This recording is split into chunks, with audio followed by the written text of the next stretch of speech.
तुमने बिल्कुल ठीक किया बेटा। किसी की बातों पर ध्यान मत दो, बस अपने रास्ते पर चलो, अपनी मंजिल पर नजर रखो, किसी की ना सुनो। मैं किसी की नहीं सुन रहा बाबा। किसी की नहीं सुन रहे? तुम्हारे चचा पूरा लेक्चर लेके बैठे थे, मैंने खुद देखा। मेरी बात गौर से सुनो बेटा, उसके उस शफीक लहजे पर मत जाना।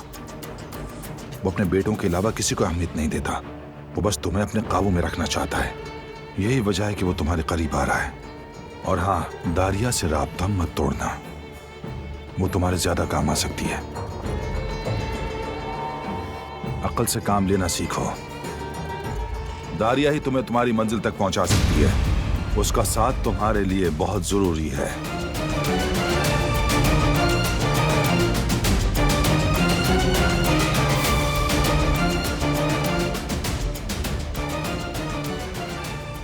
मेरी कॉफी रहने दो।